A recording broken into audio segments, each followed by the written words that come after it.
sometimes we are not being the rock for our kids. We are being the burden. And what I mean by that is we're trying to control our kids too much. We're trying to guide them and drag them along and manipulate and make them do what we want to do. And sometimes all we can do is surrender and let go.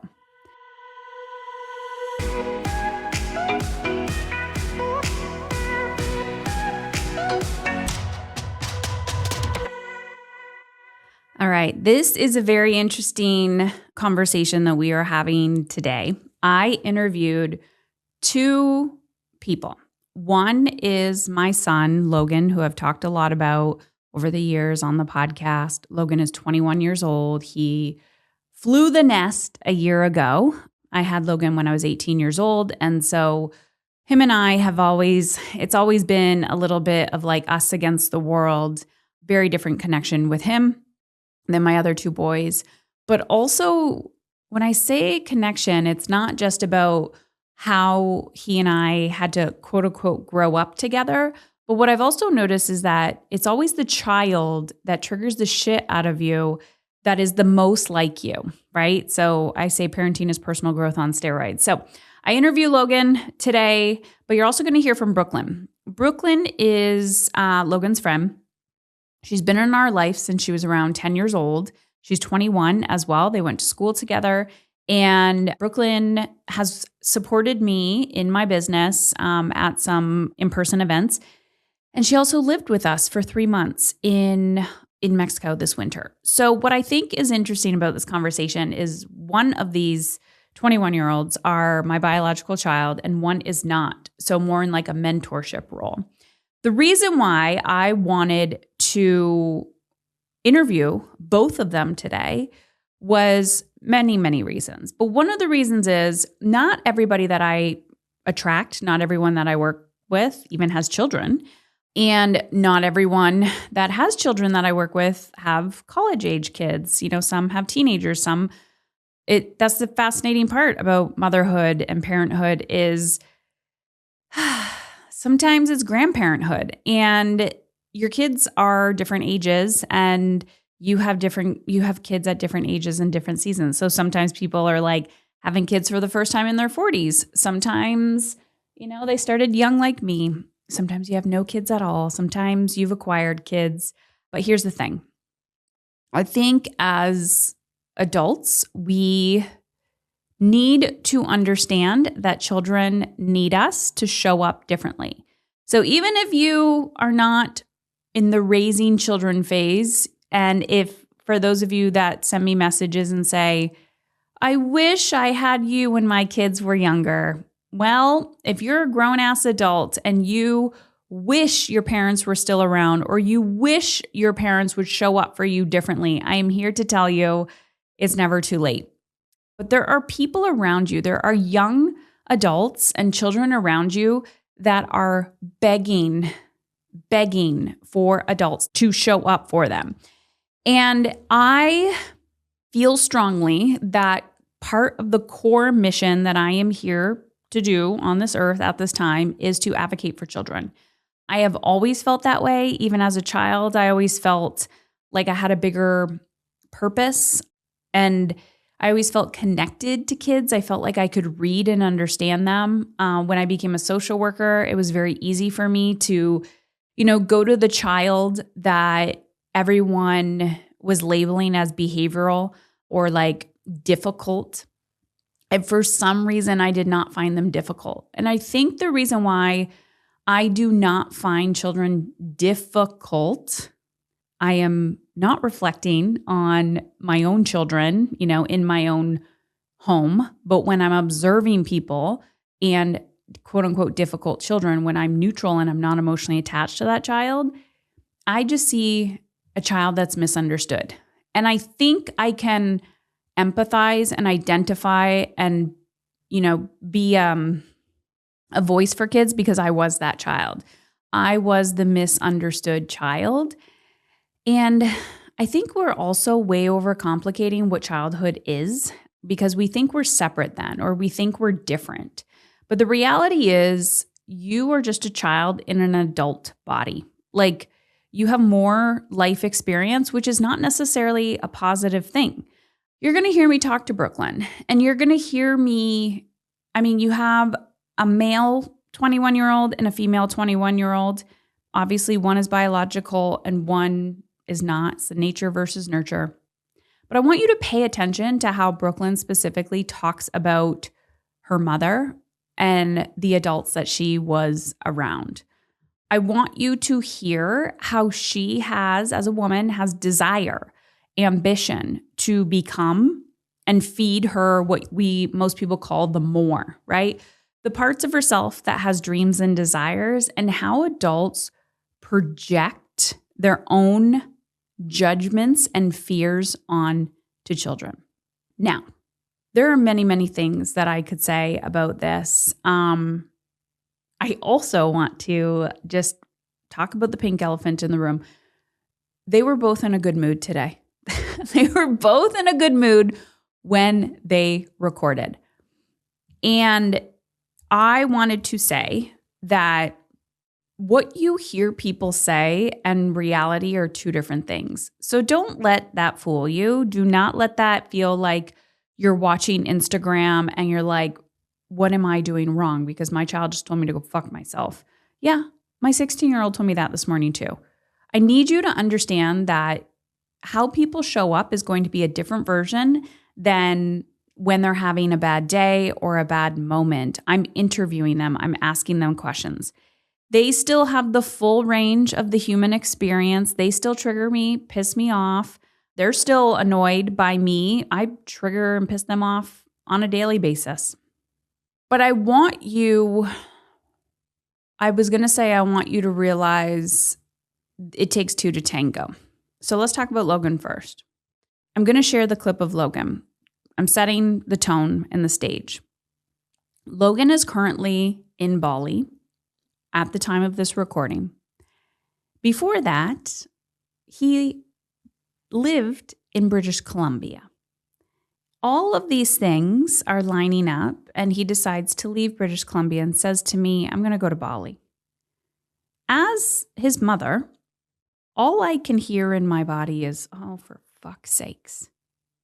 All I can say is that these kids will rock you, will force you to look in the mirror, will force you to not be controlling. So you need to step into the identity of a guide or a coach, not a fixer, not a rescuer.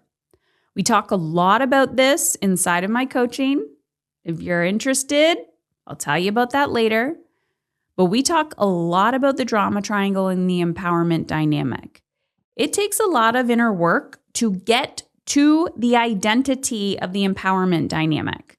When you are becoming the coach and the guide, not the rescuer.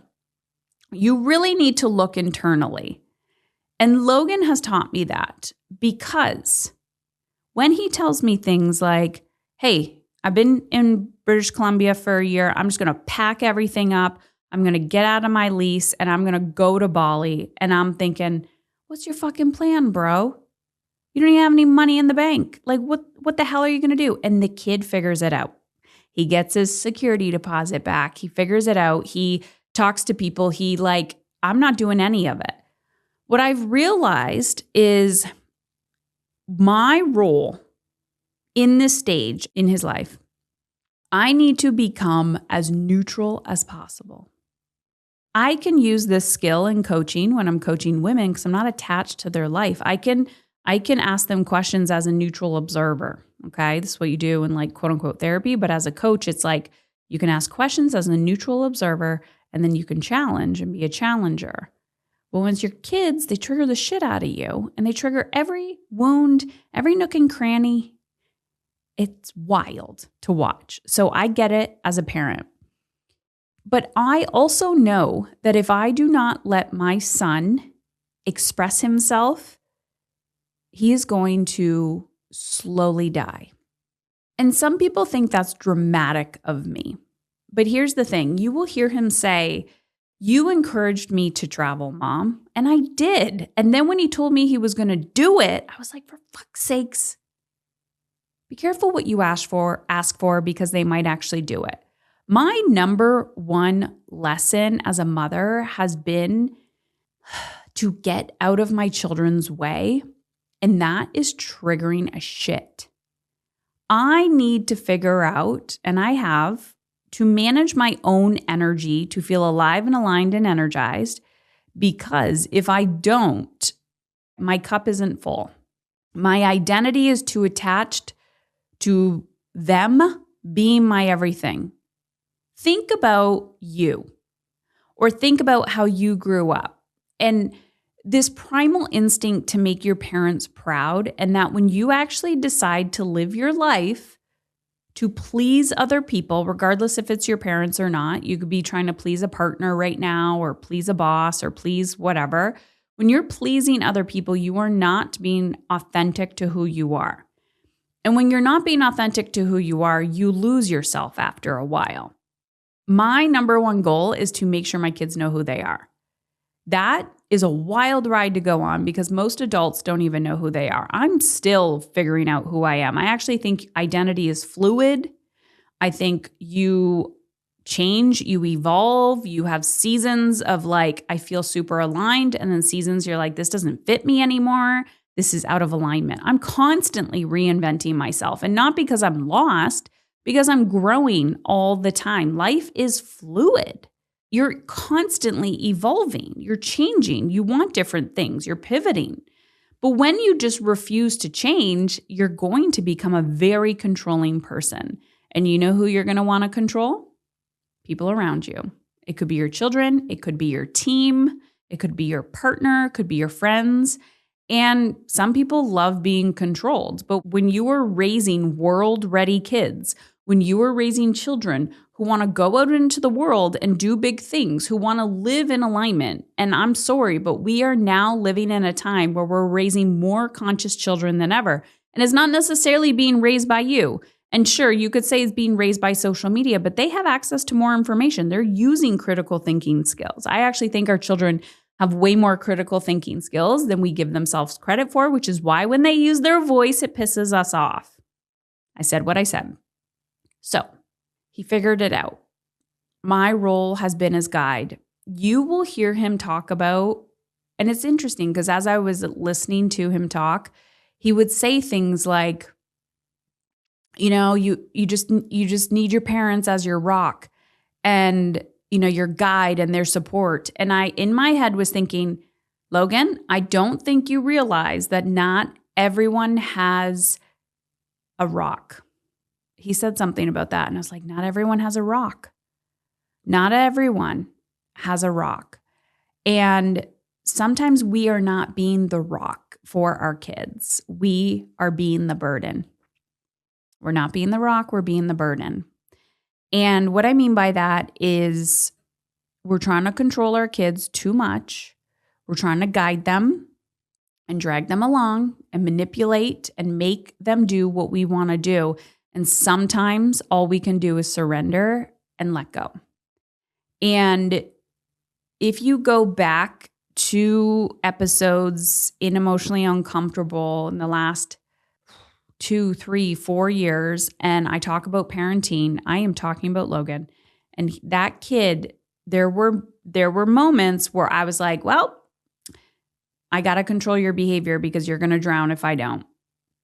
And I held tight ass boundaries and he did not like it.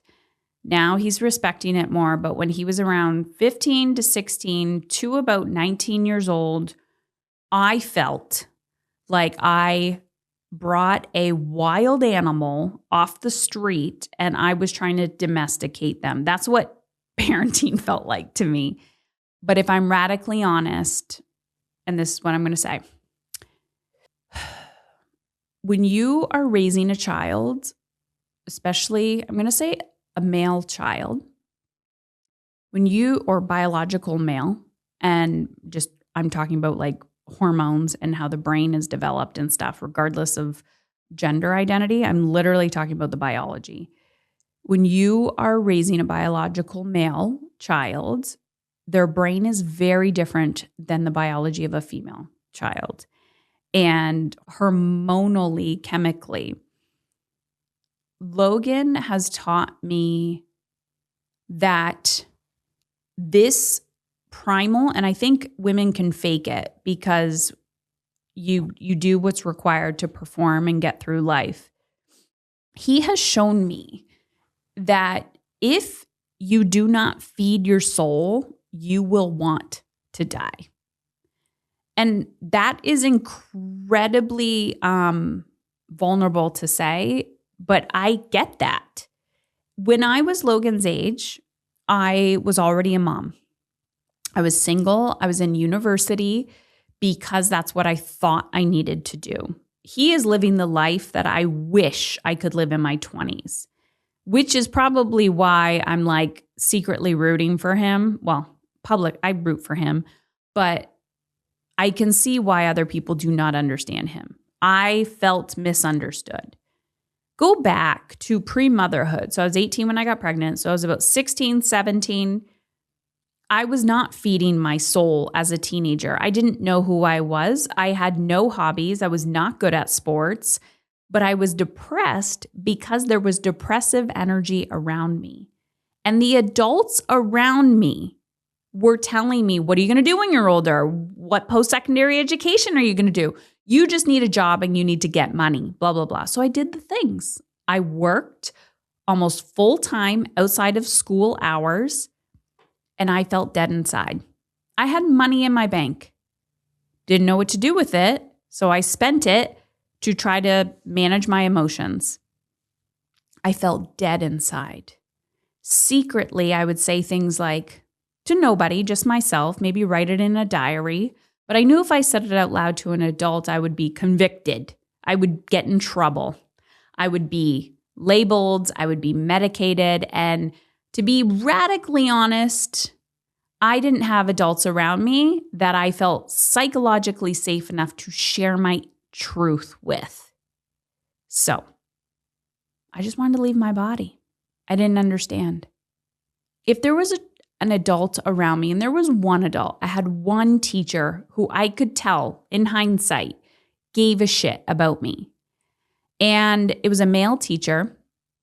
It wasn't inappropriate or anything. He used to make the class meditate. He would put calm music on, but sometimes at recess, he'd be like, Heather, I want you to write a gratitude journal. I was fucking miserable. He could tell I wasn't feeding my soul. He could tell. He didn't have much control. But I remember those seeds being planted. I was like, what the fuck? Like, gratitude? One teacher who had the slightest impact. I didn't have immediate other people. I didn't have parents who were emotionally available, grandparents. I mean, my grandmother was a big caregiver for me. I'd say she was emotionally available. I felt connected and bonded to her, but it just wasn't a thing. It wasn't a thing. And you have to become the adult that your children need, but it's not about being your child's best friend. It has nothing to do with being your child's best friend. This has everything to being the adult that your child needs, and sometimes that's holding really hard boundaries. And again, Logan has taught me that. And even now, in this season of his life, it sounds great, and you're going to hear what he has to say. That little motherfucker still makes me hold really hard boundaries. But there's a mutual respect because I respect myself, but I also respect that my child is going out into the big world, and he's trying to figure out who the fuck he is too. And the adults around me do not understand my child. So then I get triggered. Fear of judgment, fear of othered. It actually triggers the little part of me where I'm like, are you fucking kidding me? Is re-triggering how I felt as a teenager because I'm like, look at me, I'm misunderstood again. Yep, now I'm just a mother, but now I'm misunderstood again. And I have found myself literally lying to my parents, lying to the grandparents, lying to other people. How's your so-and-so doing? I'm just like, I'm just going to tell you what you want to hear. I'm not going to tell you the truth. And I am a person who speaks the truth. And In the last few years, I have really discovered that how performative people are, especially when they're uncomfortable. And I was like, for fuck's sakes, creating real, genuine, authentic connection is rare. It's a rare gem, and it's going to be your superpower. So the more honest you are with your kids, but the more honest you are with yourself, like when your kids leave, when your kids change, when they evolve, it could be that they're starting JK, like they're literally starting school for the first time. They're going to childcare, just something slightly changing. It's going to trigger you over and over and over and over again. This has been happening since the kid left my freaking womb, okay? It's constant, but you are the leader. You are the guide. You are part of their equation, and you got to take that seriously. So we're going to dive in to Logan's world. But before you do, please understand this kid has lived with me for 20 years. I trigger the shit out of him because we are so much alike. We actually can't live together anymore. I'm sure he's going to return home and he's going to be home for a month or two or whatever, maybe longer. He's always welcome home. That's my goal, is I always want my kids, you got to work on the relationship so they actually want to fly home. But because we're so much alike, we do butt heads, and he's very triggering to me. So you're going to hear it. And if you have any questions, please, please, please send me DMs on Instagram at my name, at Heather Chauvin. This is the work that I do with my private clients that come into mastery. I hold your hand through this process. So sometimes I'll attract clients, adults, women, who are like, Heather, I'm so triggered and I'm so worried about my child's behavior. I'll read the behavior. I'll see what's really, really going on and how you can guide them across the bridge. A lot of parents are struggling with their kids in post-secondary education. The child doesn't want to go to school. They don't know what they're going to do post-secondary. Like they just don't have the life skills or the soft skills to go out there in the world and get a job, communicate with other adults, because they've never been given, because you guys are wiping their assholes and putting diaper rash cream on it still. They're literally young adults. You have to let your kids fail. I'm laughing because I can't believe I just said that. So anyways, you're not alone, but this is what we do. Energetic time management, ETM, managing your energy mentally, physically, emotionally, spiritually, so that you, and financially, so you have the capacity to hold these kids. They're just trying to figure out adulthood just like we are, but you should be doing the adult work so that they feel safe landing in your lap. So let's dive in. First, you're going to hear Logan, and then I'm going to give you some commentary about Brooklyn, and we're going to talk about Brooklyn. But if you are interested, send me a DM on Instagram, Heather Chauvin, CHAUV as in Victor, IN. Just ask me a question. Or if you are interested in joining us inside of the accelerator, go to heatherchauvin.com/time, TIME. You can join the accelerator immediately, or I believe there's a tab that's going to say apply for a one-on-one or book a call. I'm just telling you, you are the greatest investment, and don't do it for you. Don't be selfish and do this work for you. Do it for everybody that you lead. All right, let's dive in. Let's listen to Logan's journey. Okay. Rundown is I have been living on my own for over a year now. Moved out July 5th, 2025. Moved across the country to have my own apartment, start working a job. I got my first taste of what it is to truly be an adult. And then from there, July 1st, I made the decision to go to the other side of the world, go to Bali, figure my shit out, take a bet on me. And it has now been 30 days. And you're surviving. Surviving like a motherfucker. Perfect. Okay.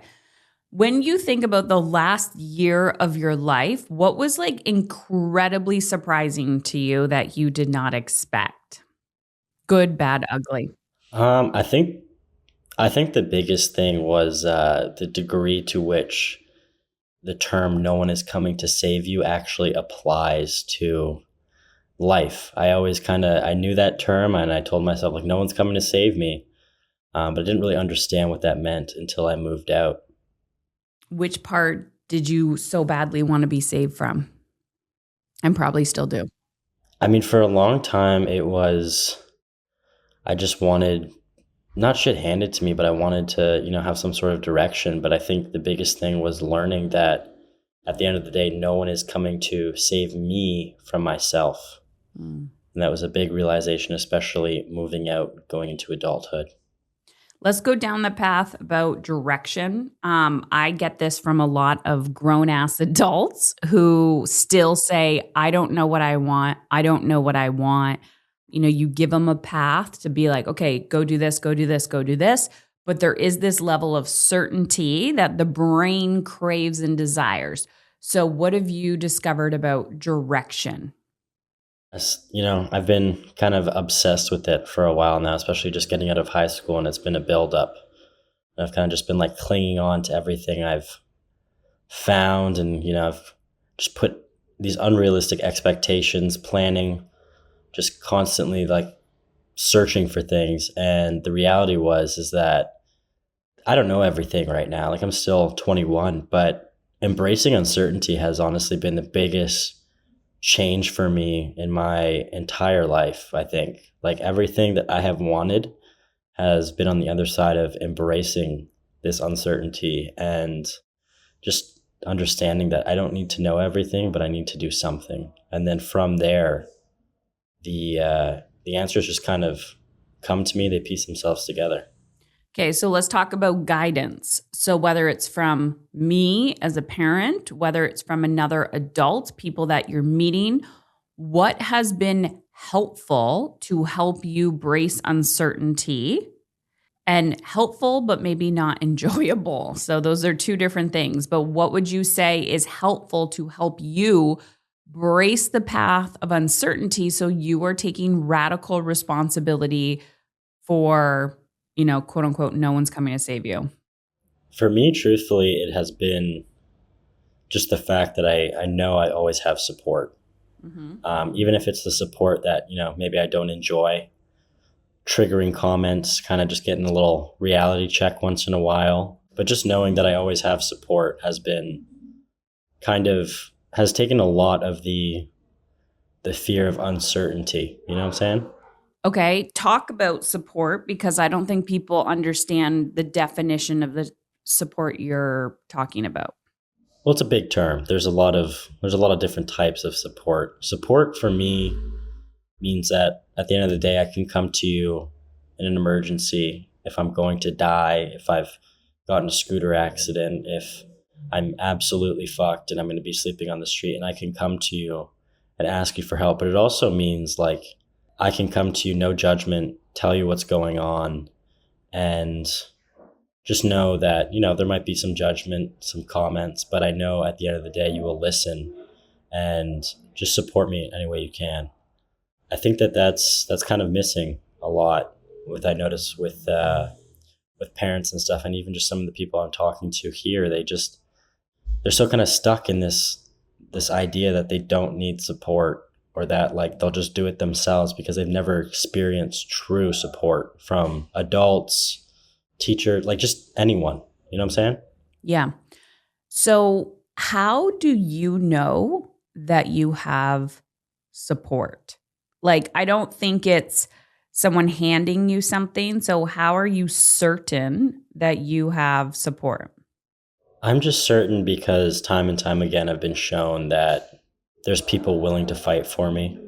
There's people willing to call me out on my bullshit and just be there, and in whatever capacity that is. But I've been shown growing up to fight for myself, for the things that are important, like health, looking for answers that are not the norm. Just a lot of love and compassion. But it's not easy. And a lot of the time I mistook the support for judgment, or kind of like a projection. Okay, so you mistook the love and compassion as judgment. Yeah, or just like I just kind of thought you were a weirdo, Like I thought I was like, why is she teaching me about emotional intelligence and boundaries and things like that? And I just rejected it for so long, and then later on realized that like you were just trying to give me support, not only by like giving it to me yourself, but giving me the skills to be able to support myself. So, yeah, I have to be willing to be misunderstood and not liked by my own child for the sake of their success. For people that can't see you right now, you are hiding under a blanket. Are you Bro, this is so hot. I was going to say, are This you is, sweating? it's starting. Sitting with the emotional discomfort on the Exactly. Emotionally Uncomfortable podcast. Okay. Tell me, okay, so you and I, in the introduction of this podcast, I'll be telling them like, all the things that I've had to do to hold this for you. But you started an Instagram account, Mm-hmm. which you didn't tell me about. And we don't need to tell them what your hook is. Maybe I will in the intro. You never know. I'm always here to keep you on your toes. But I want you to talk through because I've watched you do this, some of the emotional discomfort of like ripping Band-Aids off, right? What you resist will persist and grow bigger. I think, okay, we're getting into it now, getting into the weeds. This year and 2025 was very big for me in the aspect of I just really had to face my shit. You fought very hard for me, tried to point my shit out. And a lot of the time, I felt that it was just like when you know what the problem is and someone else tells you what the problem is profusely. Yeah. It kind of just does the opposite effect. And I needed to just really just sit in my shit myself and really realize it for myself. Because you can lead a horse to water, but you can't make it drink. And that saying is, it's kind of dumb, but when you really think about it, like it's very true in the aspect of you told me all the answers that I needed, even things a couple of years ago that you told me that I'm just now realizing are, kind of very important. And I hate to admit it, but you were right. I'm glad But we have this recorded. Until I faced my shit and realized all of the things that I need to overcome, all the overwhelming feelings and the fear, just all my shit. That was when I started my journey of getting through it and slowly chipping away at some big issues that I had. And it wasn't easy. There was a lot of depressing times. There was a lot of suffering. Mm-hmm. But through that suffering, which, frankly is a privilege, I was able to reflect and realize that there were so many gifts in it. And there were so many times where I kept telling you, like, I'm so sick and tired of having this conversation. Like, so tired of having the same conversation over and over again. And I distinctly remember probably 2 months ago now, I texted Dad and I was just honest. And I was like, I need to be sober. I gotta stop smoking weed. And I was like, it is wild how we create our own suffering. Mm-hmm. And I swear to God, it absolutely changed my perspective. But I needed to just go through that suffering and figure that out for myself. No amount of you telling me was going to figure it out, And Yeah. through that, I've kind of just reflected on my life a lot and realized how privileged I am to grow up with a mom like you. And there's so many people out there that do not have that privilege. And I have a gift. I have a mission that's bigger than me that I want to do. And for a long time, I knew this. For a while, I'd say the past year, I knew it. I didn't know what it looked like. I didn't know what it felt like, but I knew there was something bigger in store for me. And once I realized, content is the model, content is going to be the vehicle in which I can get myself out there, Mm-hmm. talk about the shit that no one talks about, and just do what I want to do. I still didn't do it, I didn't do it for a long time until I was put in a position where I had to make a decision of whether I just go back to continuing to do what I was doing or make the decision to make a change. And by that point, you influenced me as well to travel. you didn't know it was going to look like that. But did I influence you to travel, or did I say you're not allowed to come home? Well, it was a combination. When I was at home, you planted the seed of going to travel, and that stuck with me. And then a big slap in the face was also me saying like, hey, my roommate's moving out. I'm going to come home. And you said no. And I was like, okay. Yeah. And then that started to, it was a combination of so many things. Mm-hmm. Went from making $2,300 a month, working a job that I hated, just barely surviving, just in straight survival mode, to making $8,500 a month USD, doing a job that for the past year I was craving and kind of wrapped my entire identity around, and I put so many expectations on it. And within 3 weeks, all of my shit came up and I got fired. And I was left in a position to make a decision. And I honestly just still, after that, laid around depressed, smoking weed for like a month and a half, just kind of being, you know, your favorite term, a mediocre white man. And I love it. I've coined it now. I love it. I love the term. Even today, I mentioned it to someone. I was like, yeah, I was behaving like a mediocre white man. And he lit up. It was very funny. My deepest fear. No, it was a lot of work, a lot of suffering. And, you know, it doesn't have to be that much suffering. I'm just like kind of a stubborn mule in that way. Mm-hmm. But through all of that, I've gained so much clarity, and I still don't know everything, but actively taking the steps has gotten me so far and got me to a point now where like I'm thinking of things that I could have never thought possible by just thinking about what to do, you know? So many things that you said, but, and again, in the beginning of this episode, I'll talk about my journey, because I think your journey and my journey are two different, very, very different paths. And, you know, you're talking about a moment in time. Like right now you're in Bali, you had a good day, so your spirits are high, but I'm assuming it's not all rainbows and kitty cats there either. Can you talk about some of the like frustrating moments that you've had to like work through that you can see were skills that you could only develop through travel and solo travel, but also just experiential learning? Is there one moment in particular? Well, even yesterday I posted 3 videos, essentially me just bitching to my camera about how frustrated and how annoyed I've been the past 3 days. My patterns, you know, sleeping in, it's not nearly as bad as it was at home, but like sleeping in, kind of just beating around the bush, letting my fears still dictate my life a little bit, you know? And I brought myself here to enact a shit ton of change and get shit done. And yes, that might seem a little extreme to most, but through all of the suffering and kind of just figuring out what works and doesn't work, I have figured out a lot about myself. And even 2 years ago, I went to Costa Rica with the intention of, you know, oh, I'm going to go to Costa Rica, start a business, this and that. Like I'm going to be a different person in Costa Rica. And within 3 weeks, I learned that it doesn't matter where you are, wherever you are, there you are. Yeah, wherever and you go, there you had to bail, and you had to bail me out. And we discussed, I was like, you're not bailing me out. And even 2 weeks ago, we pinky promised that you were not bailing me out.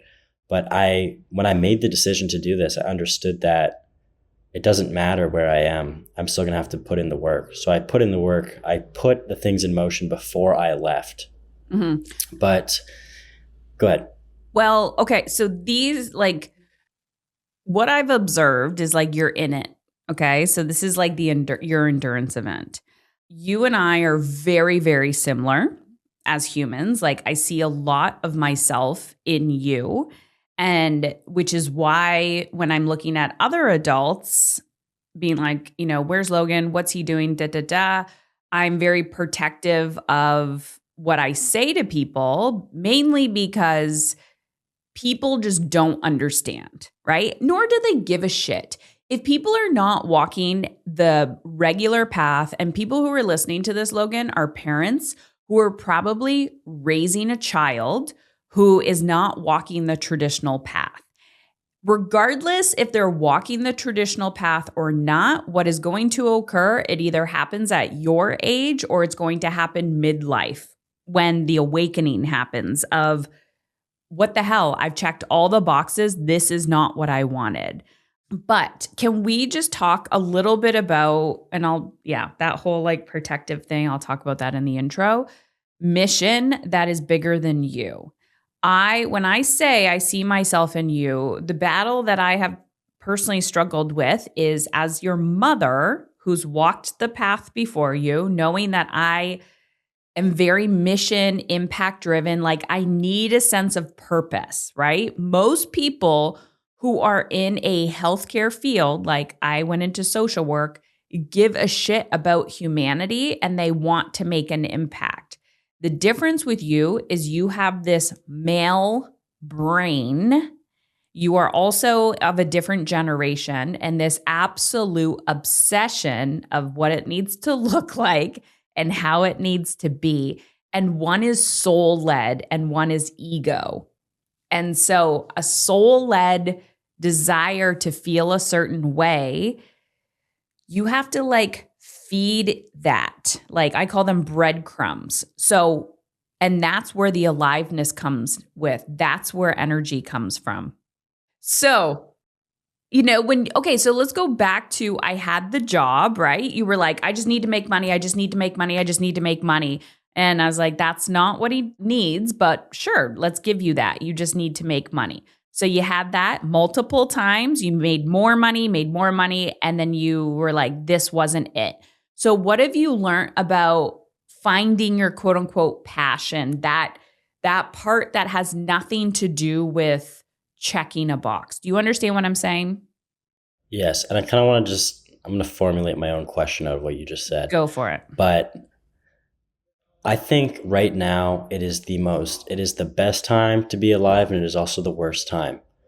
The traditional system that your generation grew up on no longer serves young people. Educational system? So there's the entire system, the job system, everything. It's not serving anyone anymore. And there's this battle, which I've talked to other parents about this. Like I'm talking to parents now, bro. And it's like, okay, bro. It's this battle between parents projecting their fears onto their children, which in turn just builds resentment, and also wanting to support them. And there's not any real avenue to like alternative ways of thinking. And the alternative, ways of thinking, ways of making money, truly finding fulfillment, purpose is it's uncomfortable. And we're kind of, young people are being manipulated right now. Like at the end of the day, I don't want to be like blunt, but we're being manipulated. I have truthfully been manipulated for the past 4 years that all I need is money. All I need is to start this business. All I need is $10K a month and everything will be okay. And it's not easy to just do that. You need to, it's very dependent on the type of person you are. It's very dependent on your values, why you're doing it. For a long time, I just shamed myself for, not wanting to start the business, not wanting money, but having no desire to work for that money. And it really was very demoralizing. And then when I'm going through that, when you're going through that, there's so many parents that are like, and I don't blame them. We're all human beings. Like we all have fears and we're all just like trying to figure it out. And even reflecting on it, like if I was a parent and my kid was like living at home, 20 to 25 years old, not going to school or going to school, but not really doing much else, like I would be shitting my pants. I would be very concerned. And it's a battle for everyone right now. And it's just a matter of not projecting your fears, but also like being assertive. And I think you do a pretty good job of that. Sometimes you get a little too, there's been a lot of times I have to call you out on it.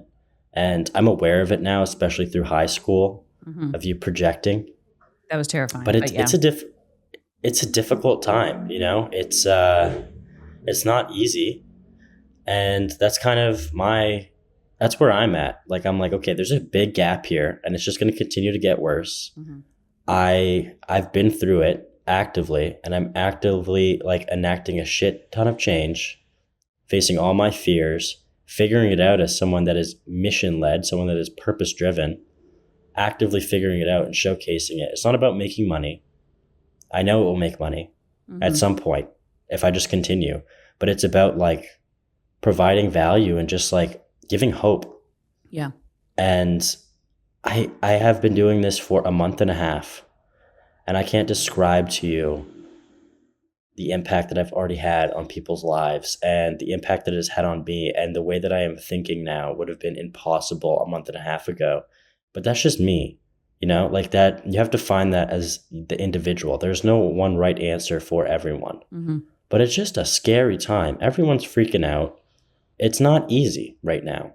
And as a 21-year-old, I can't tell parents what to do, but I actively see what's going on.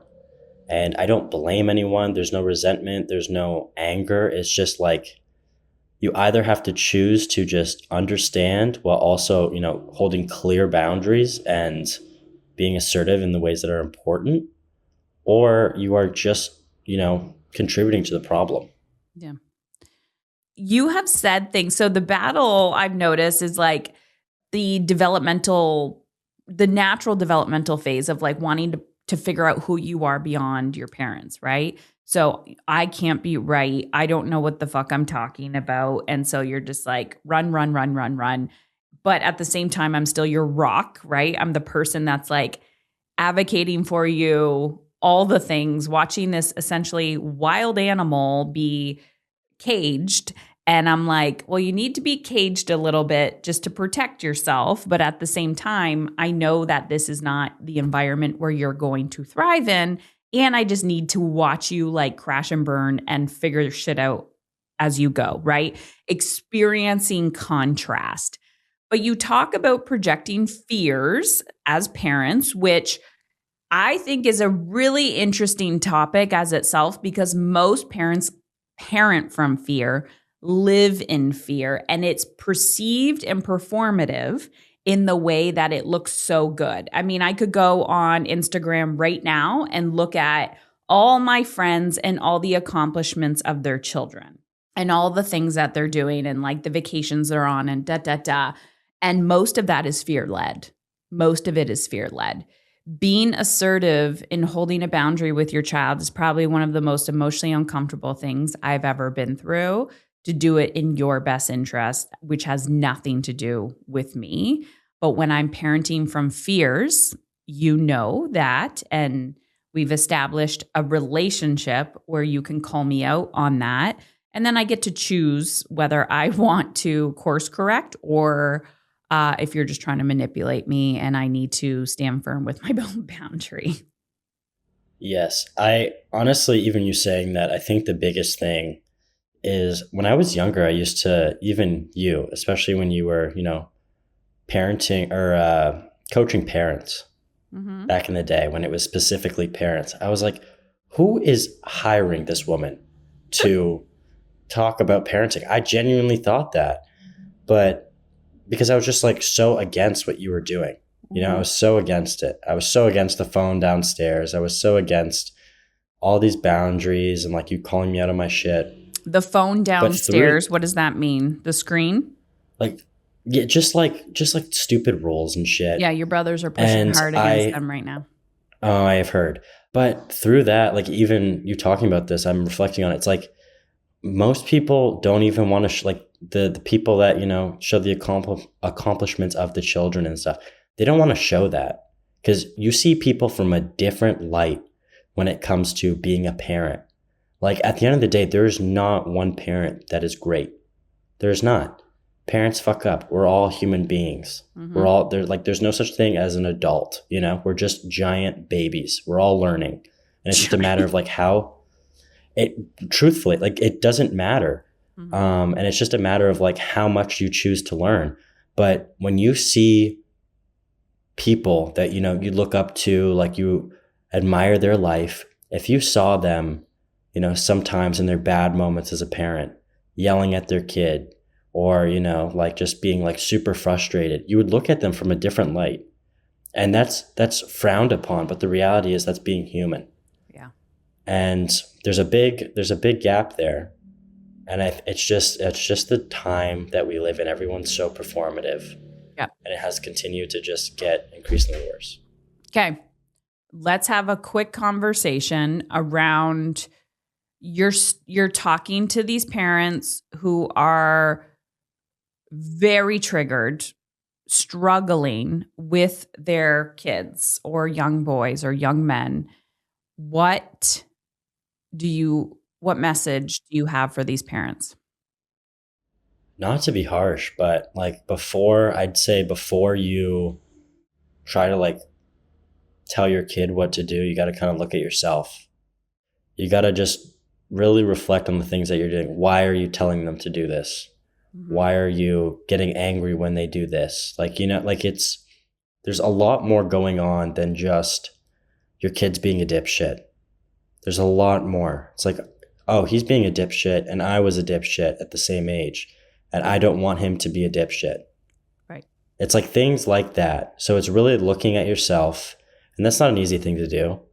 I've been doing it for the past year and a half and it is not fun, and I'm young. So I couldn't imagine, 10, 15, 20 years of built up shit that you never look at, and then your child just reflects that like a mirror. Mm-hmm. And it's not easy. And there's no right answer. I don't know everything. I've just experienced enough life where I can see the reality of the way this works. Well, I was going to say, I also think you're very self-aware, because when people hear you speak, they go, oh my gosh, she talks like you. And I'm like, imagine living with me just being triggered on a daily basis because I won't put up with your shit. Yeah. And I do think a lot of it is we're very similar in the sense that you can read people very well. Like, you are good with people. But what I'm hearing you say is, as a parent, like, this is the message you have for these parents. It's like, yes, you need to look in the mirror. Yes, their behavior is telling you something. But Logan, these parents are absolutely terrified to hold a boundary with their kid, because the boundary is the child or young adult is pushing back and they are terrified. Their nervous system is headed into a state of fight or flight. They're like, I planned for this moment and it's not going by plan. My child is drinking. My child is using. My child will not get out of bed. My child is sitting there on their phone, on video games constantly. I am mortified. I'm making it all about me. My child is having difficulties in their relationships, their friendships. And the parent is like, I am responsible for this behavior, or what have I done wrong? What do you say about that? What have I done wrong versus how do I guide my child from here? Make it about them. Make it about the kid? I think that, yeah, I mean, at the end of the day, we have biologically and just like by the law of nature, we have one person that will always be there for us. One person that, is a built-in support system. Are you talking about the mother? I'm talking about parents in general. Parents play different roles, mm-hmm. But at the end of the day, that's your one rock in this world. I don't think everyone has a rock, Logan. No, not everyone has a rock. And make it about them. Don't project. They're already fucking struggling. Don't project your shit onto them. Don't get angry. I know it's difficult. That's like telling a fish not to swim in water. But just try to understand. Mm-hmm. See them for where they're at now, why they're struggling, and just talk to them. No judgment. Even if it's difficult, have an open mind and listen. And it gets different when some people don't have good relationship with their parents, or maybe they have even lost a parent. Mm-hmm. That's a completely different story. Mm-hmm. But for the traditional, family, mom, dad, where they've got 18 to 25-year-old kid that's just struggling to find his place in the world, you can't just get on them for their shit. You can't just tell them what they're doing wrong. It doesn't do anything except create resentment. You have to just see them for where they are, have an open mind, talk to them, And the more you do that, the more that they will come to you. Love it. The more you do that, the more essentially they will feel safer to come to you. That's the whole reason that when I say I have support, it's because we've done it enough times. We've just gone through the shit and at the end of the day, it always remains neutral. At the end of the day, no matter what, I can talk to you about anything. And I know you may make some comments, but overall you will listen and you will support me and you'll just see me for where I'm at. Yeah. And that is why I feel supported. And that is all you can do. All you can do. And it's not easy, but slowly by starting, it becomes easier. And it doesn't have to be anything crazy, but like there are moments where the guard is down. There are moments when the shield is down and they'll want to talk to you. Like there are those moments. And in those moments, you have to choose to listen. Love it. And just be present and just be there. Are you proud of yourself? Very. I almost cried today. Yay. Like a happy cry. Yeah, it was good. There's hard times, especially right now. There's lots of fears, but I'm doing everything that I've been wanting to do for a long time. And it was all on the other side of fears that I just refused to go through. And now I'm just at a point where I believe in myself and I've built upward momentum. I, for so long, have just built negative momentum over and over again. And this is such a new feeling for me of just slowly taking micro actions and continuing to take those actions. And now I'm at a point where I truly have, like, for the first time ever, real confidence, real self-belief. And my mind is quiet. My mind is quiet. The uncertainty, the projections of everyone else, it doesn't affect me because I know who I am. I know what I'm doing. I don't know everything. That's impossible. But I know that I have the capabilities of figuring it out. Yeah. All right, Logan. Thank you. I'll let you be. Was that good? So good. Is that okay? So good. Okay. All right. So you just heard me talk about Logan, or you just heard Logan talk. Now we're going to get into Brooklyn. So Brooklyn does talk about how she met me, how she came into my world, and I want to give my perspective on what she says. So Brooklyn, I have known for a long time, but I didn't really know deeply. Like she would, come into my house with Logan. They had their world, but we didn't spend a lot of one-on-one time together until Logan left about a year ago. And it was about a year ago that actually I asked her to help me with it was a team retreat that we did. So there was about 16 plus women there. And I wanted her to help with the food and, just be like an extra set of hands. So she's observing this women's retreat, women's circle. And it was the first time I think she got to see me behind the scenes as like a human.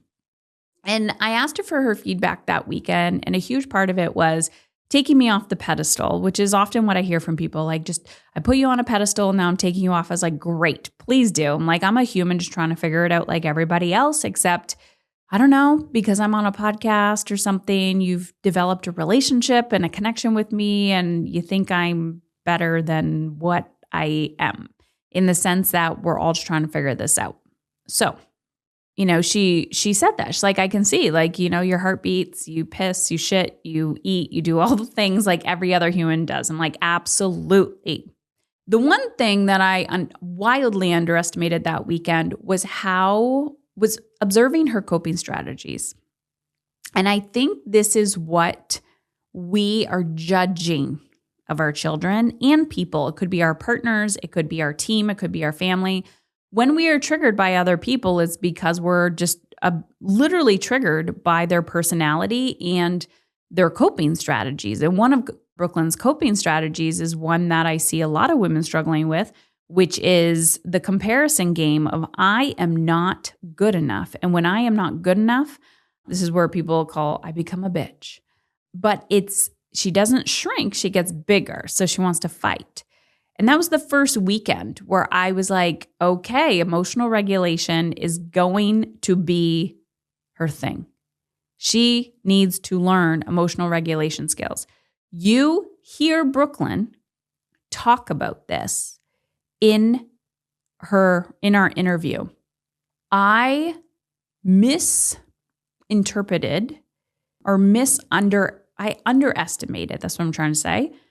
I underestimated the amount of work I have done on myself, but also the amount of work required to hold people accountable to a different emotional level and standard. What I mean by this is I often hear from my clients that they are living in the home with unregulated people, whether it's a child, whether it's a partner, or there's a team of unregulated people that they're managing or they're working with, or, you go out into the world and you meet an unregulated person. Most people grow up in a dysregulated home. It doesn't necessarily have to be abusive, but they have been taught that communication equals conflict. Okay? That is not a belief I have. If somebody doesn't agree with me, I'm like, cool, let me hear more about the way you think. So I didn't realize that before Brooklyn came into my world, that was going to be a skill that she had to learn. She talks about it, and I'm like, holy shit, I was blindsided by that. Because I don't see disagreement as a conflict. I see it as a growth opportunity to actively listen and learn about other people. So that is a life skill that I would say not many humans have, is your ability, and listen when I say this, your ability to actively listen. Actively listen to a child. Actively listen to your partner. Do not judge their behavior. And this is what I also talked about before Logan's episode. When you judge somebody's behavior, you react to the behavior. When you actively listen and stay more curious about why are they acting like that? What's going on here? But you have to learn that skill. You have to learn that emotional regulation skill within yourself. It can't be taught. You have to be integrated into that. When you can get to a point where you are actively, passively observing somebody's behavior and not reacting to it, now you can create connection. Now you can engage in a different level of communication, and you can say, I see you're frustrated. I may have triggered you, or this situation may have triggered you. Let me know when you want to talk about it. Now's probably not the time. I'm going to go for a walk. We'll figure this out. You're going to hear Brooklyn say that I used that strategy on her over and over and over again, and it triggered the shit out of her. This is exactly what happens to my clients when they come to me in a dysregulated state. They're trying to find the calm in the chaos.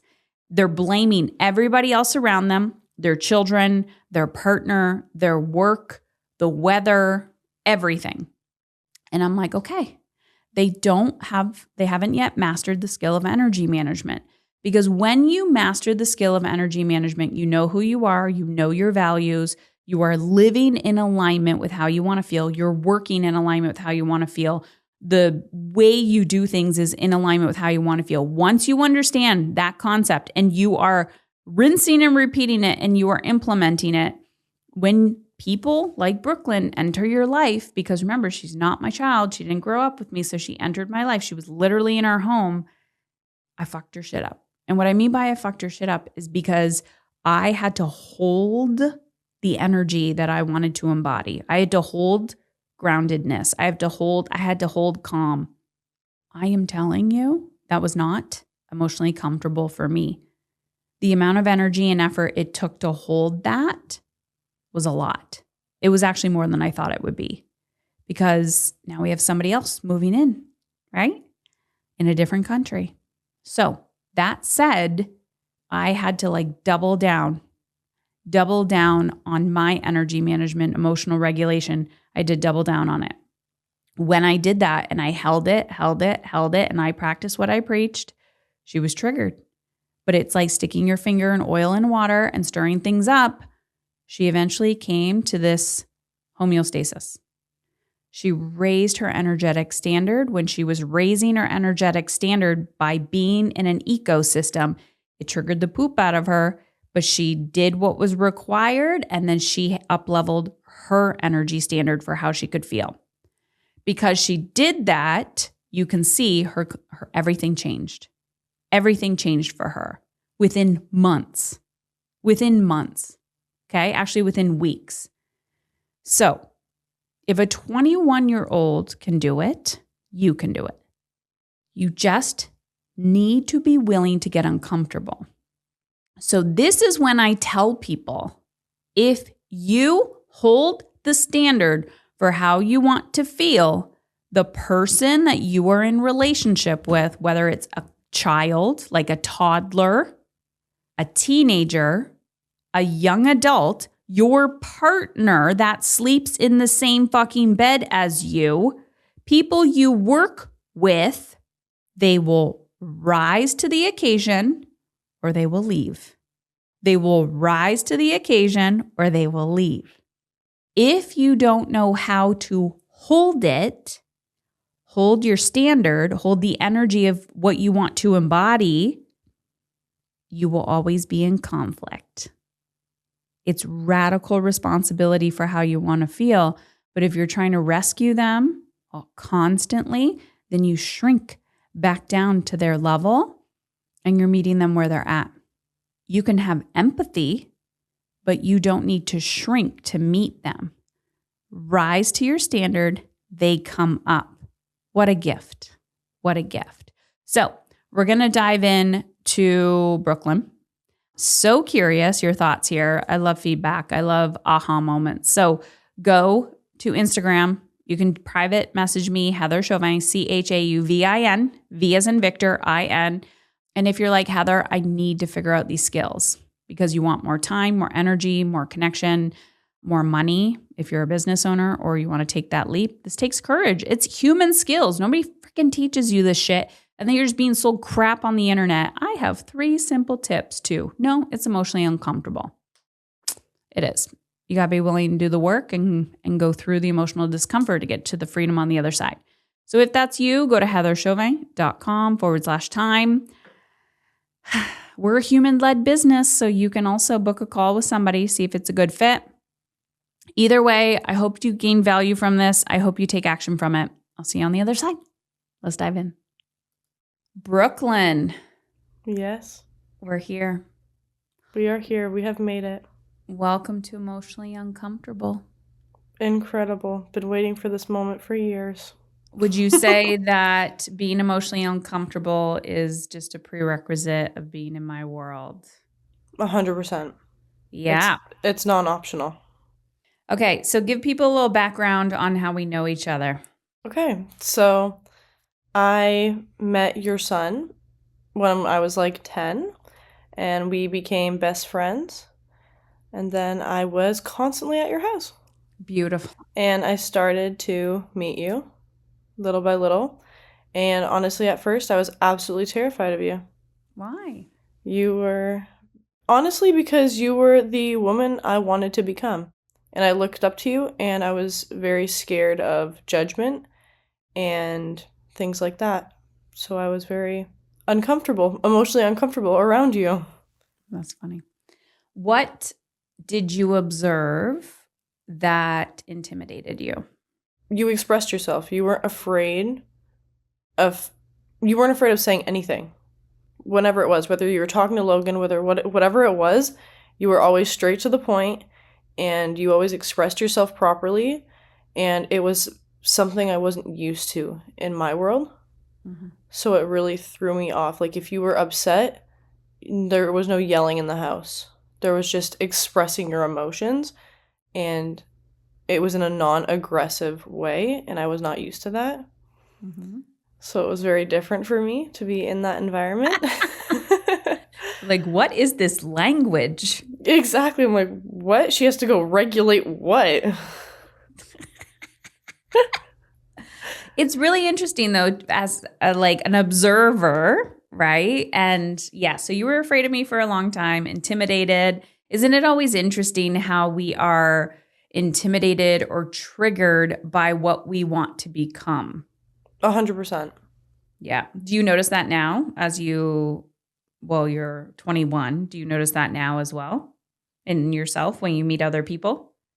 It's kind of the reverse now, I feel. People that aren't in touch with their emotions and don't know how to regulate triggers me. I'm like, why am I having a conversation with you if you can't be honest with yourself? Mm-hmm. No, I mean, well, that's a good point. But I mean, if there's something that you want to become and you see that in another woman, are you still like triggered or intimidated by it? I wouldn't say triggered in an angry way or anything, but definitely I make myself smaller Mm. because I'm rather looking up to them or comparing myself. And I like to analyze and see how I can become there Mm-hmm. or like become them, not them, but figuratively, like how they Embody that. embody it and how they show up.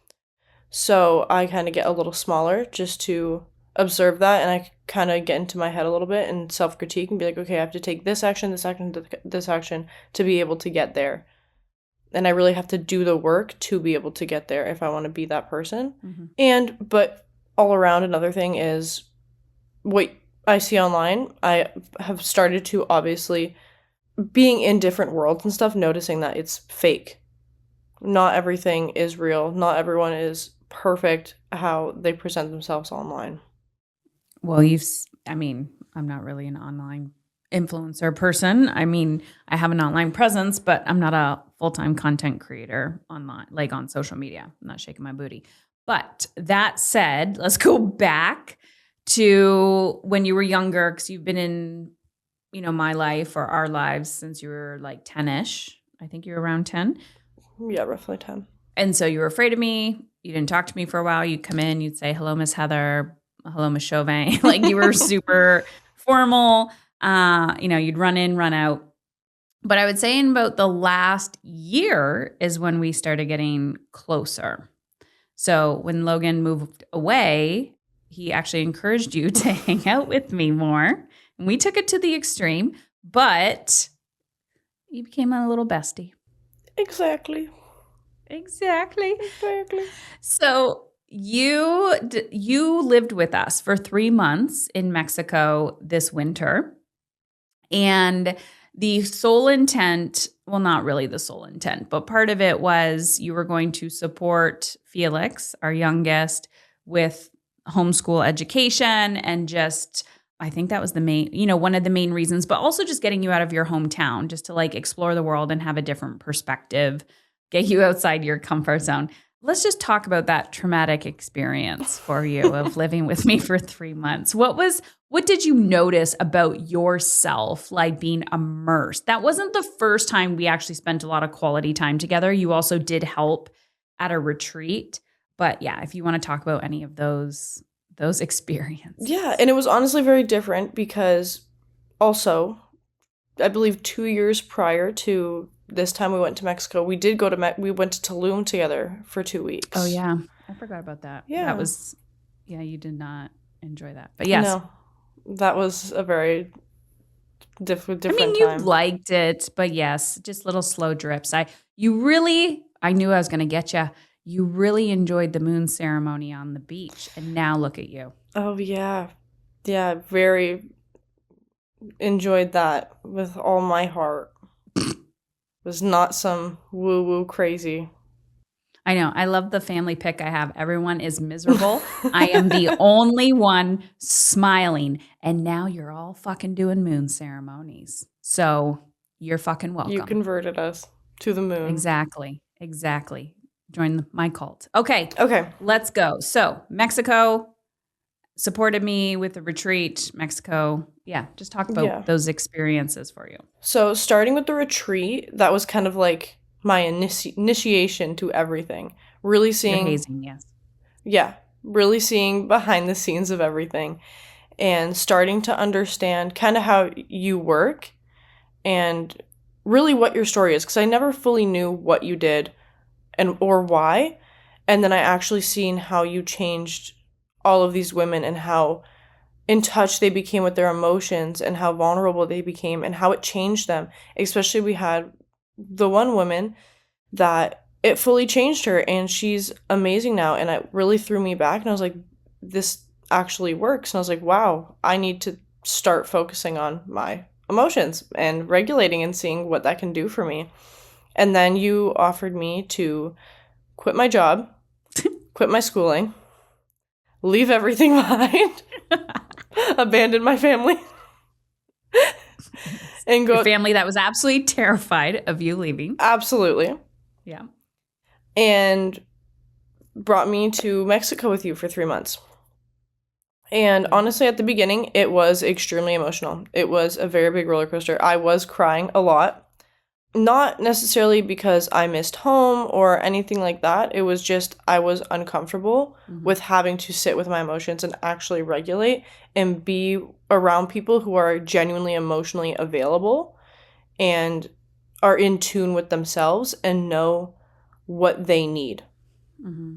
So if you were overwhelmed or anything like that, it was always like, you were like, okay, like I'm going to go for a walk and sit through my emotions and feel my feelings. Mm-hmm. And I was never used to that. And there was no reactivity. Rather, I seen actions in Felix or Calvin and the way you handled it was very different from what I was used to. And it really threw me off. And just the way you handled me and my anxiety, you weren't aggressive, you weren't triggering, but you made me feel my feelings and let me know that it was okay to feel how I was feeling, but I can't let that hold me back and I can't trigger it the wrong way. And often when you would have those conversations with me, because I was so unused to it, it would trigger me a lot. Yeah.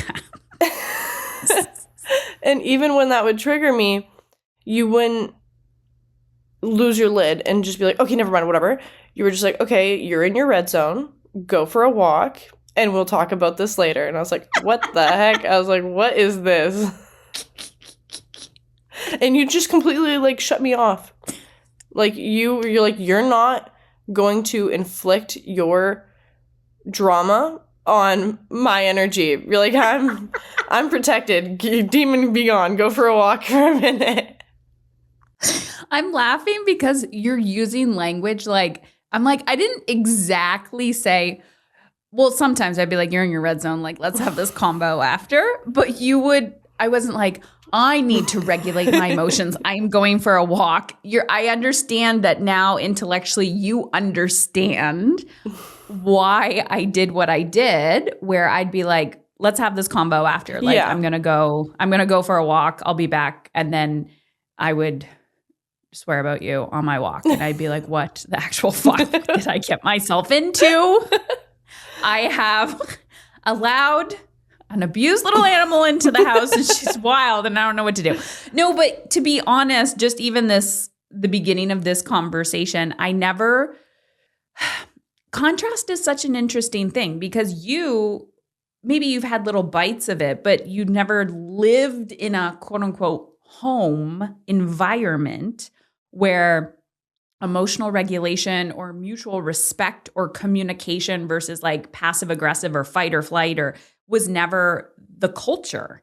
And I didn't know that I actually created that culture, to be honest, because you don't know what you don't know, right? And I'm assuming when you are going into a new environment, whether it's a work environment, a family environment, there's a culture that is created. There's a standard and an expectation. And so I don't think we both knew how triggered we would be by each other, but it wasn't intentional. It's like two different energies coming together and being like, oh, and it took a while for us to, and I don't just say us, like me and you, it was like you literally being ripped from everything. I was like, oh yeah, quit your job, quit education, leave your family, But I knew you had the desire for change. And for more. Yes. And that part of you, and we'll get into it because you've already alluded to it that multiple times you were like, there was something you had that I wanted. Obviously, you don't want to quote unquote be me, but there's something, it's like, how do I get that attribute? How do I, like that part of you that craves and desires more, you can call it ambition. That can't be taught. Like that is like it's like implanted. Like you either have it or you don't have it. You have it. And I've said to you over and over again, unfortunately, you've been bit by, the ambition mosquito or whatever the fuck you want to call it. I've never said that to you. It just came out of my mouth right now. But I've never said the ambition mosquito in my life. No fucking, you have to add that to the list. Yeah, to the unhinged. Quotes. That one's actually not that unhinged, but you either have it. And if you don't follow that part of you, you just become a people pleaser and you end up creating this life and living for all these other people rather than living for yourself. So obviously emotional regulation was a huge part of your journey. I know it still is because we're human and we're always growing and learning. Let's talk about where you live now. I now live in Mexico by myself. You're still in Mexico. Yep. You are on month 7. 7, yeah. Holy shit. A year ago, would you ever believe that you would be here? No, I never even thought it was a possibility. I've never even thought of an avenue that I'm on currently. Okay, I know you're going to be honest. Be honest. Do you ever have a moment of feeling proud of yourself?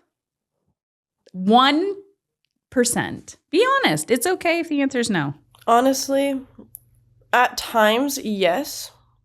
Sometimes I'll sit back and be like, wow, like, look at what you did build. Like, look at where you are at. Like, that's a complete, like, night and day from, I would probably still be serving tables and going to school. And honestly, right now, that the group is graduating. So I'd be graduating right now and going into a job that I didn't actually find joy in. And I know I'd probably be miserable the entire time in my work. You now work remote. Yes. You found a remote job and you are making more money now than you ever would have with what you went to school for and what you would have graduated with. Yes. Okay.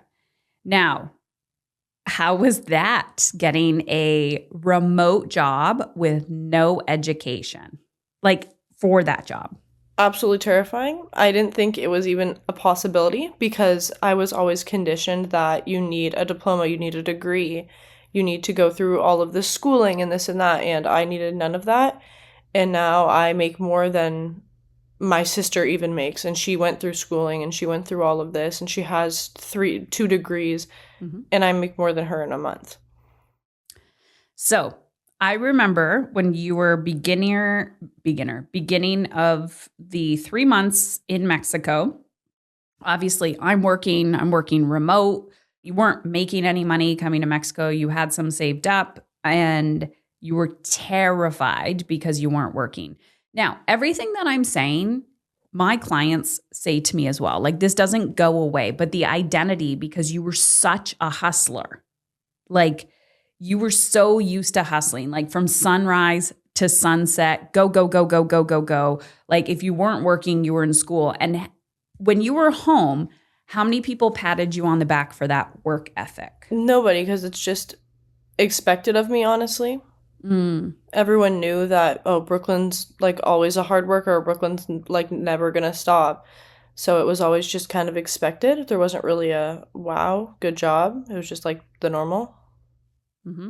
So that work ethic with ambition will kill you. I was so It drained. will also, yes, it will also, it's a superpower. And when you're living in the shadow of it, it's not life enhancing. So I knew this. I knew that you would have a hard time not working. I didn't realize how hard it would be for you because you did have a momentary period of like, I'm not working. What the fuck? Like the money isn't going up in my bank account. It's going down. And what am I going to do at the end of the 3 months here in Mexico? I'm going to return home. I'm going to re-enter all the things that I left, and I have to essentially start again. So I knew that that was a real fear for you, the fear of uncertainty. Now, I'm curious your relationship to the fear of uncertainty now. Just be honest. Just be honest. I still have that fear deep down of uncertainty of like, okay, what if this doesn't work out? I could lose my job tomorrow. Yep. What am I going to do? How am I going to do it? But honestly, you gave me the tools to realize that like, okay, I have money saved up. I have this, I have that. Things that will help me so it's not just life or death. It's not just plummeting to the bottom. It's okay, realign, reassess what I can do and what are my next steps. It's not just it's the end of the world. It's more of a, okay, recalibration. How am I going to do this? What am I going to do? I still have that, obviously, like that fear of failure and fear of not, like, it can all just be gone tomorrow, but that's never going to end. Right. It's just learning how to regulate it and fix it. So if, okay, this is a trigger for me, how can I make this situation better? How can I change it so I don't feel so much anxiety around it? And also, it's like, this sounds I was going to say hope for the best, expect the worst, but it's like, what if everything turns out? Like, you have to live in the what if everything that you want and desire truly does happen. And you don't have to go what if worst case scenario, but so many people are absolutely terrified of, they say money, and money is a real core human basic needs, right? Like, you do need money to pay your bills. You do need money to whatever. And if you don't have the safety net, like you're not a trust fund baby, there's no money coming at you. The reality is, great, then save. Save 3 to 6 months of cash on hand, of living expenses, out of sight, out of mind. If somebody else needs to hold it for you that you trust, you put it away. But the reality is, most people won't even take the risk because they're just absolutely terrified. So, looking back where you are now, we're recording this, it's almost August, December version of you. When I first asked you, hey, Brooklyn, would you like to explode your whole life and try something new? And you were like shitting bricks, but that, what I would call desire inside of you, like the little whisper. What, if you had to talk to that version of yourself today, what would you say to her? Just take the action. It's not just like a game. If you take the action, it will happen. But you just have to have that consistency. You have to push yourself. You can't half-ass it and just be like, okay, like I'll send a couple reach outs here, a couple reach outs there, whatever, see what happens. That's not going to get you to that point. You have to be fully dedicated and honestly fully believe in yourself. And that is so much easier said than done. And obviously I still went through times where I fully doubted it. And I was like, this isn't possible. Like, why me? How could a person like me from a small town that was working at a daycare and serving, just a regular person like me, become an online worker? I don't have any experience. I'm not used to it. I'm completely new to it. It's a completely foreign ideology to me. But you just have to keep pushing through and hold that determination and keep trying. And some things aren't going to work. There was a few things that I had, it fell through, and I had to just readjust and had to keep going and figure out what will hit, what will work. How can I make it work and how can I keep it so I don't revert back? Yeah. It's really difficult because it's this identity that you need to embody of, they call it build the plane as you fly it. And I can often see it's the entrepreneurial identity or mindset. Not everybody needs to be an entrepreneur in order to have this mindset, because it's how every area of your life works, right? Whether it's your health or like you have dreams and desires in other areas. You do not need to become a business owner in order to make money and do the things, but you do need to have that, like, I'm going to take the action and lean into trust. Even if fear is still there, lean into trust because I crave and desire freedom and opportunity rather than whatever it is.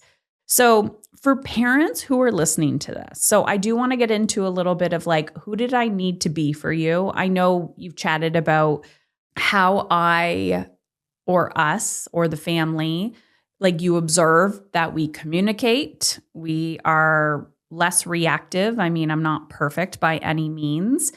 We eat a certain way. We were working out, we're doing the things. We're not perfect. But I guess, what do you want to tell the adults listening to this that are raising teenagers and young adults? Like, who are the type of adults that you need around you? What do you demand from us right now? And what did you demand from us when you're in this transition?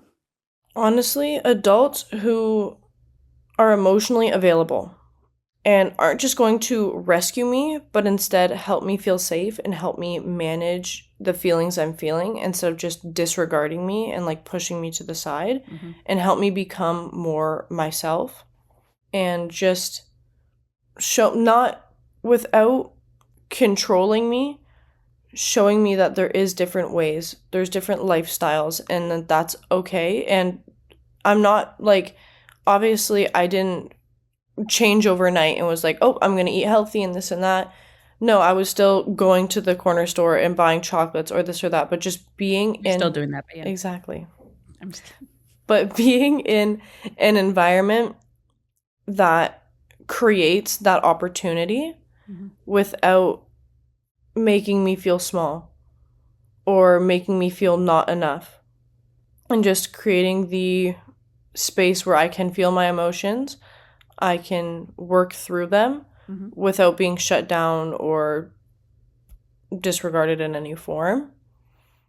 I'm hearing you say, and I'm just speaking from my own experience because I'm not all the other adults that you interact with, whether it's a boss or colleagues, team members, and just every other freaking human. The number one thing I see adults doing is the opposite of everything that you just said. I don't actually need to know how to help, like how to solve your problems. I just need to be a human standing by you that's like, we're going to figure this out together. What's the next right step? Like, what is the challenge in front of you so that I can just guide you? I can, and if today you just need a little rub on your back and a Kleenex, great. The next day, if you need a little, okay, let's go. Let's fucking go. Don't be a weak ass bitch. Okay. Like, let's get up. Let's go.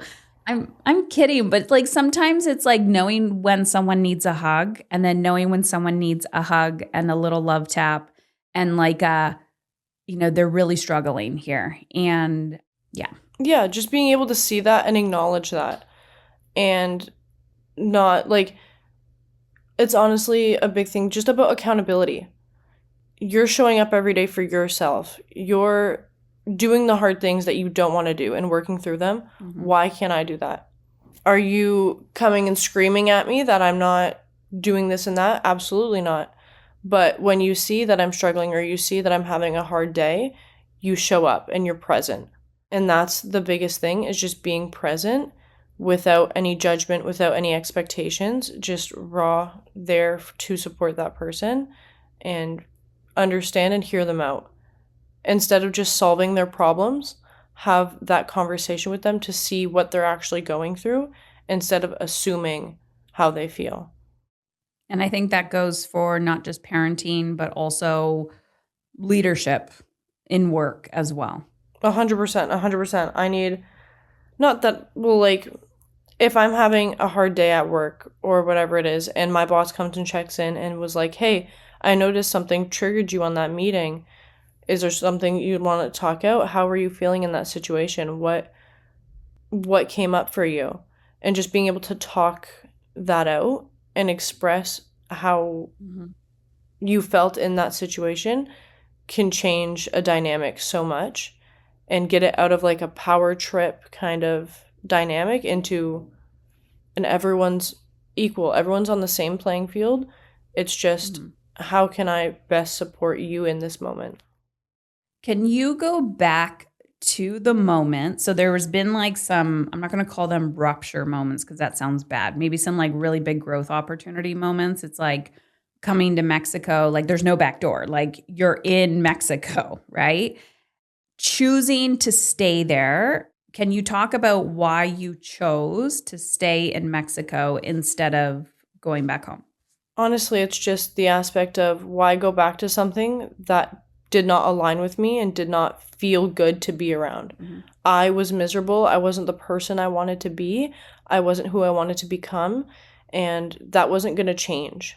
Rather, after Mexico coming back, sure, I would still have that change in me, or that emotional change, the emotional regulation, the organization, whatever I had. But if I go back to that poor environment that I did not enjoy, that didn't feel like me, it would have ended up just recycling how I was and starting the bad habits, and going into the environment I was in wasn't around the people I wanted to be like or how I wanted to live. So there was no point in me going back. Mm-hmm. Staying here, I've created the habits. I enjoy it. I feel more of myself. I have a community here, and it's just a better environment for me to be in and continue thriving in, instead of just going back to please other people, which previously, before Mexico and you, I would have most likely done that, because I was a huge people pleaser. And obviously my family, my mom was so nervous and so scared of me being in Mexico, and then me telling her that I was staying was a whole nother episode, because it was her traumas that she was putting on me. She wasn't just emotionally available and present for me. She was just thinking about herself, honestly, and her triggers and what upset her.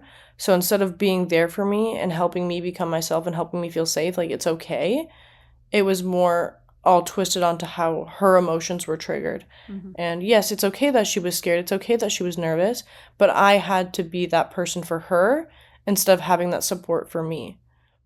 How terrifying was it? Or just like when we were like, okay, I remember the day we dropped you off in your apartment, and I looked at my family. I was like, you got to leave. We got to rip this off fast. How was it when you were by yourself? It was emotional. I was like, I feel like there was a bunch of emotions running through me. Fear, Mm-hmm. proud, a bunch. So I was very like, obviously, it's something I've never done before. I've honestly never fully lived on my own. I'm in a foreign country. I'm by myself. Mm-hmm. And you guys were leaving. And I was like, okay, like, what can I do to make sure I'm okay? And that is just... You had a few friends before you left. Like you were like securely planted. You met a few people. Like you were hanging out with people before you left. You were involved in like some sports and things like that. So it wasn't like you were just completely by yourself, but you've never lived by yourself. Exactly. Yeah. And then the adults that were around you that you just, let in, put your guard down. Now they were leaving you. Exactly. But honestly, I feel you prepared me for that. Mm-hmm. And prepped me for those emotions and how to work through it and how to figure it out, that I was more okay than not. Mm-hmm. I was just enjoying that I was able to do this and able to take on this next step. And yeah, because you were the one that was like, Brooklyn, I don't think you should return back to where you're from. You were No, like, you are... We're not allowing you to get on the plane. Like, with you're not coming back here. You can go anywhere you want, but you're not coming here. And I was like, okay. I mean, it was an encouragement. You could have returned if you wanted, but I could see it wasn't what you desired. Exactly. It was a suggestion. You weren't pressing me to do anything, but you were like, you are better. Your vibe, your attitude, your feeling, your everything is more unlocked here. Even my ambition was more unlocked here than it was out there. Mm-hmm. So you were just like, well, what are your thoughts on staying out here? Why not? Mm-hmm. Like, find that possibility, create that opportunity for yourself. So then I was like, okay. So then I started looking for apartments. first one fell through, other ones were second, third, Yeah. fourth, fifth, sixth, seventh fell through. And I was like, oh my That God, was so triggering and heart-wrenching. And I was always like, what do I do now? What do I do now? How do I do this? And it would start my spiral, and then you would kind of talk me out of it and just be that support I needed. And then I figured it out, and then I finally got an apartment. You're like, shit's gonna happen. That's going to happen. It's life. So how are you going to navigate that in a proper way instead of just spiraling and giving up and being like, okay, well, this one fell through, so I have to go home and restart my life. No, it's just pushing through, going through it, feeling my feelings, and finding a way. So then I found this apartment, and everything went through, everything went good, got the job I wanted, and started there. Of course, there's still fear there because I was new to this job. I was new to what I was doing. And it's never something I even, yet again, thought was possible. So I was like, okay, like, what are my next steps? What am I doing? And it really took a lot of discipline because working online is a lot different than working a 9 to 5 where you have scheduled shifts and you have this and that. Here, if I didn't have any ambition, didn't want to do anything, I could just lay in my bed all day. So it's really pulling myself out of that and like, okay, you still have work, you still have to do this and do this and do that. It's just in a different way. And it's a much better way for me, a much healthier way for me than working a 9 to 5 that I was not happy with and didn't enjoy doing. Yeah. And not everybody is built for that. Like I always tell people, I'm like, if you need a tighter container, then that's what you need. Not everybody can self-regulate and be disciplined to work virtually. But it is this whole, the grass is always greener on the other side. Like, oh, that looks so easy, like time freedom, like blah, blah, blah. But it's like you still need to learn how to manage the energy around it. What is your relationship with like wherever you go, there you are, right? So it sounds really, really good on paper, working remote, living in Mexico. But vacationing in Mexico and living in Mexico are two different things. And the energy around lifestyle, right? You were in a different home, different food was different, like all the things were different, like the codependency around like a family unit versus now I got to do this by myself. So what have you noticed of like wherever you go, there you are? What has like haunted you or followed you that you're like, shit, I need to figure this out within myself? Staying present and not just spiraling down and having that fear of failure come back up and me shut down and start all the bad habits, sleeping in, not taking care of my eating, not working out, and just neglecting myself and having to work through that and be like, okay, this needs change. I can't continue this way. This is not sustainable. I need to make a change. So then I go and I regulate with my emotions. I journal. I do whatever I need to do to really hone in on that pain and why this is occurring and what I can do to change that. I have noticed too, since like I check in on you, but I mean, you ignore me and then you listen to me. I don't ignore you. You do. Just like in person, how you leave me on heard, now you just leave me on read. Oh my God. In Mexico, if I would say something and you just didn't feel like answering My earmuffs were on. Exactly. Ear flaps. Your ear flaps. Yeah, I got to be present. I got to tune people out. You guys talk to me all the time. Exactly. Anywho, I'm always checking up on you. I'm always like, here's my little checkbox. Is she going to go to the next level? But here's what I've noticed. I've noticed like your language changes. You say things and I'm like, I'm really proud of you. I can tell you're doing the work in between check-ins. Exactly. You are. You're saying things like my nervous system and emotions. And I can tell when you're, like you said, like you'd spiral, close up shop, the wall coming up. And now you're just like, okay, like you're bouncing back quicker. Exactly. I'm returning back to my baseline, and that's what I've really been focusing on a lot, is how quickly I can return to my baseline, whether it's energetically or lowest of the low, it's recalibrating to get back to that main level, that level base, as fast as possible.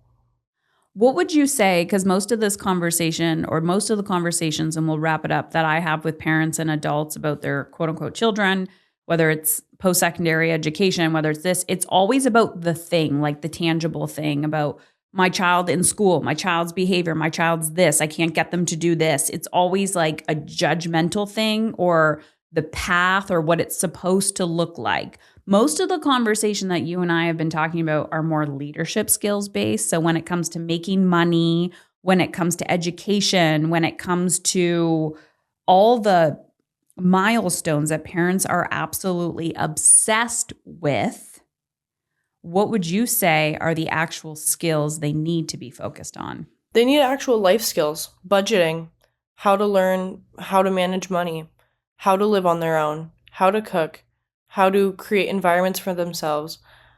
Instead of, oh, they graduated, oh, they started this. Those milestones don't actually hold value compared to genuine life skills that they need to be a functioning human being in society. Mm-hmm. To know how to communicate, to know how to organize their time.